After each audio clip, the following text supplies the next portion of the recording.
Your auto-enrollment pension could be worth more than anything else you own by retirement, yet 90% of people never even log in.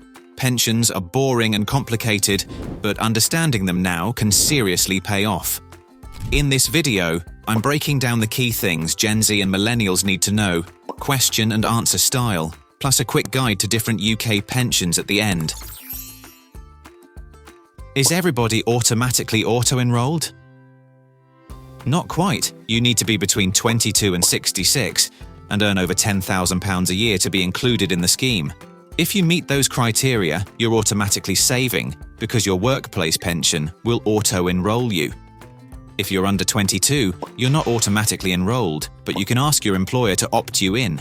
And if you do opt in, then the employer has to give you their contributions, as I'll explain shortly. Retirement feels ages away, until it's not. You're thinking, I'm young, so why should I even care about my private pension?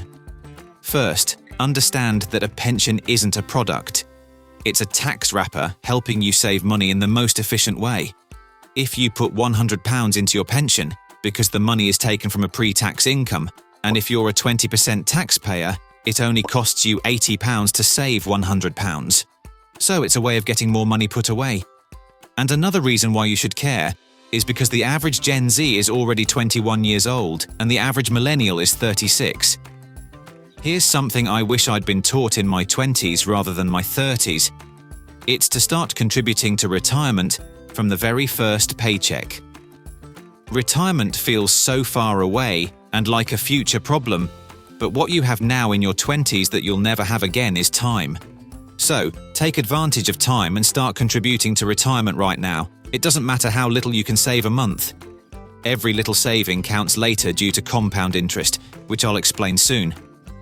So, let's break it down with a typical 8% workplace pension contribution. You pay 5%, your employer adds 3%. So, if you put in £100, your employer chips in £60, but because of tax relief, it only costs you £80. So you put in £80 and £160 ends up in your pension. It means you double the money instantly. There's no other savings account like it. And if you're a higher rate taxpayer, you get even more tax relief by using pensions. Moral of the story? Max out your pension contributions to get all that free money from your employer. It's like saying no to a pay rise if you don't take the money allocated to you. But these are small amounts, and they won't even make a dent. Not true. Let's stick to the same example. If you put in £160 each month, your pension gets a boost every single month, and every penny grows year on year. You're not just getting free money from tax relief and free money from your employer either. Thanks to compound interest, your money starts working. Your contributions aren't just sitting there, they're multiplying. To put this into perspective, let's go back to our example we just covered. If you invest £160 a month from age 22, and let's assume a pretty average 5% growth rate, by the time you're 60, that £160 will be worth around £1,020. And here's the kicker. It only actually cost you £80 to get it in there in the first place. That's the magic of growth. And think about how much difference ongoing contributions could make. When can I cash in? I can already hear you asking, do I really have to work until 70? Not exactly, but it depends on you. With rising retirement ages, it's possible, especially if you rely solely on the state pension, which kicks in at 66. Will increase to 67 between 2026 and 2028. So yeah, relying on that means working closer to 70. Key takeaway, don't rely on it. At around £11,500 a year, the state pension should be more of a top-up rather than your main source of income, in my opinion. Build your private pension so you can start drawing from it at 55 if you wish. This will increase to 57 from 2028, and let the state pension top it up later. Private pensions are much more flexible. You can start withdrawing from 55, rising to 57 from 2028. But check your plan for any restrictions just in case. The goal? Work on your private pension so you have the option to retire at 55 rather than being forced to work into your 70s.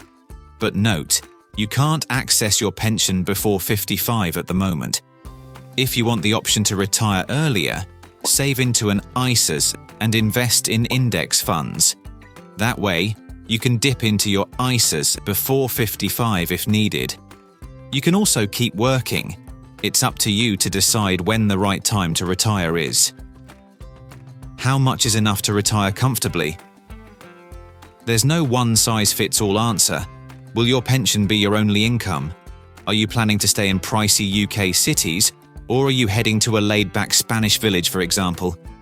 Will you be living it up or keeping it simple? It all affects how much you'll need. Best bet? Use a retirement calculator to estimate your target number. I've linked a couple in the video description below. How much will I actually get when I retire? Okay, let's get real for a second.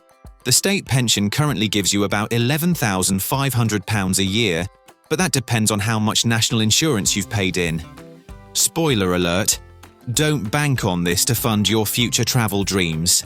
It's a very modest amount. That's where your private pension comes in. It all depends on how much you and your employer contribute and how well your investments perform.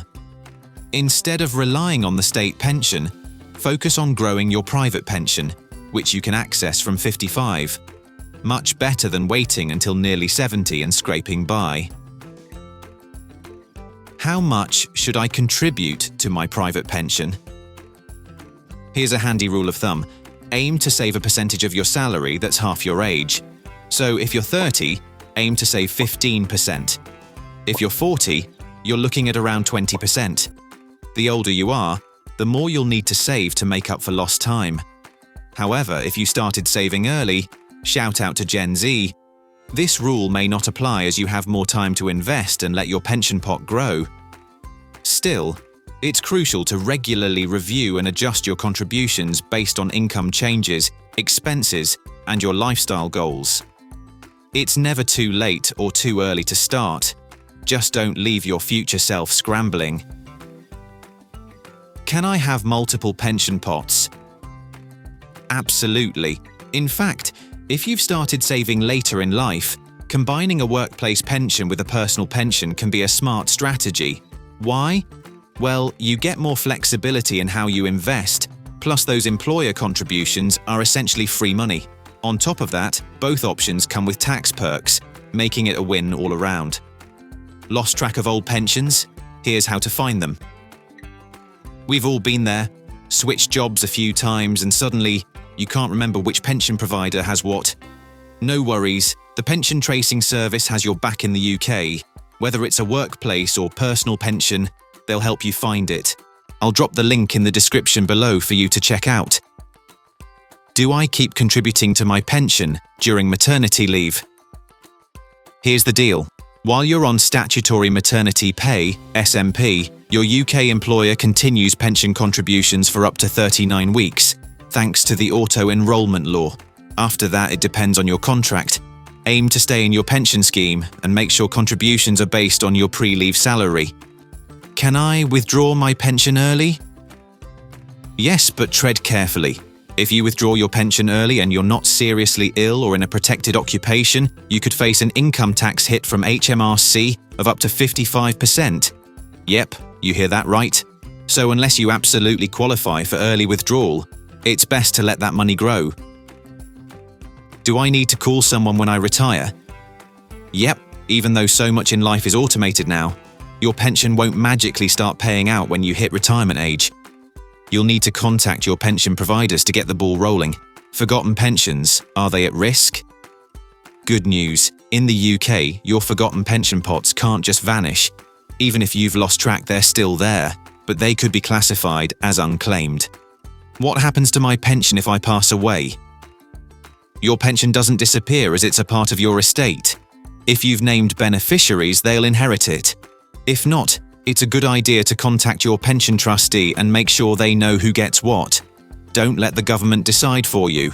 That's why you're advised to regularly update your nominated beneficiaries and confirm your wishes with your pension provider. Differences between state and private pensions. And now, as promised, here is the run through different pensions. In the UK, we've got two major types of pensions, state and private. You get the state pension if you've reached pension age, currently 66, and have at least 10 years of national insurance contributions, though you'll need 35 years for the full amount. But candidly, I see the state pension as just some pocket money if you live long enough to claim it. The age is rising to 68 between 2044 and 2046, and it only pays out just over £11,500 a year, and as we know in the current cost of living crisis, this is a very small amount to live on for the whole year.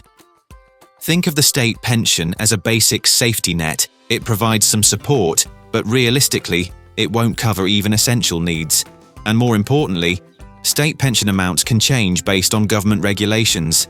Currently, you need at least 35 qualifying years of national insurance contributions for the full state pension, and the state pension is really tiny for the cost of living in the UK.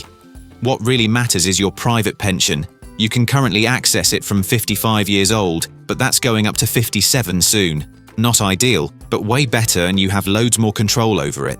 So what makes private pensions different?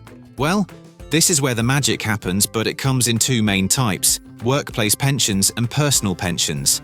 A workplace pension is one your employer sets up, and they'll even chip in each month, which is a win-win.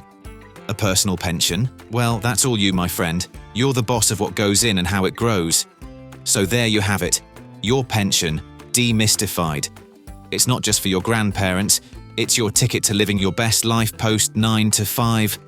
Start now, and future you might just be sipping tea on a terrace, not scrambling for a Tesco meal deal.